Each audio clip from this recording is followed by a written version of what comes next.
بسم اللہ الرحمن الرحیم۔ شروع اللہ کے نام سے جو بڑا مہربان اور نہایت رحم والا ہے۔ نبی کریم صلی اللہ علیہ وآلہ وسلم نے سونے سے قبل 3 مرتبہ بستر جھاڑنے کا حکم کیوں دیا؟ سائنسدانوں نے تحقیق کی تو نتائج نے سب کو حیران کر دیا۔ اسلام ایک مکمل ضابطہ حیات ہے اور اس میں زندگی کے ہر پہلو سے متعلق رہنمائی موجود ہے۔ ہمارے پیارے نبی صلی اللہ علیہ وآلہ وسلم نے آج سے 1400 سال قبل جو سنت اختیار کی تھی اور اس پر عمل پیرا ہونے کا حکم دیا تھا، آج سائنس بھی ان کے احکامات کو درست تسلیم کر رہی ہے۔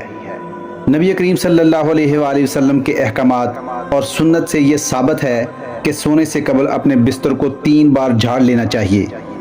بظاہر تو لگتا ہے کہ اس حکم کا مقصد بستر کو کیڑے مکوڑوں یا دیگر نقصان دہ چیز سے صاف کرنا ہے، لیکن سائنسی تحقیق میں ایک ہوش ربا انکشاف ہوا ہے کہ آپ بھی دنگ رہ جائیں گے اور بے اختیار سبحان اللہ کہہ اٹھیں گے کہ کس طرح نبی کریم صلی اللہ علیہ وآلہ وسلم نے 1400 سال پہلے ہی اپنی امت کو بچاؤ کے تدابیر بتا دی تھیں۔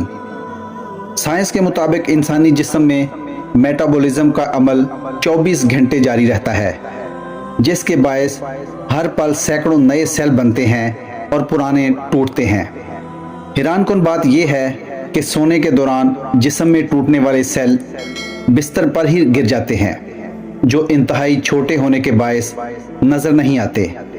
اگر بستر کو بغیر جھاڑے اس پر سونے کے لیے لیٹ جائیں تو یہ مردہ سیل جسم میں داخل ہو کر کئی مہلک بیماریوں کا سبب بنتے ہیں، اور سائنس نے بھی یہ ثابت کیا ہے کہ ان مردہ سیلوں کو صاف کرنے کے لیے کم از کم 3 بار بستر کو جھاڑنا لازمی ہے، اور ایسا کرنے سے خطرہ ٹل جاتا ہے۔ دوستو، ویڈیو اچھی لگی ہو تو چینل کو سبسکرائب ضرور کیجیے گا۔ اللہ تعالیٰ آپ کا حامی و ناصر ہو۔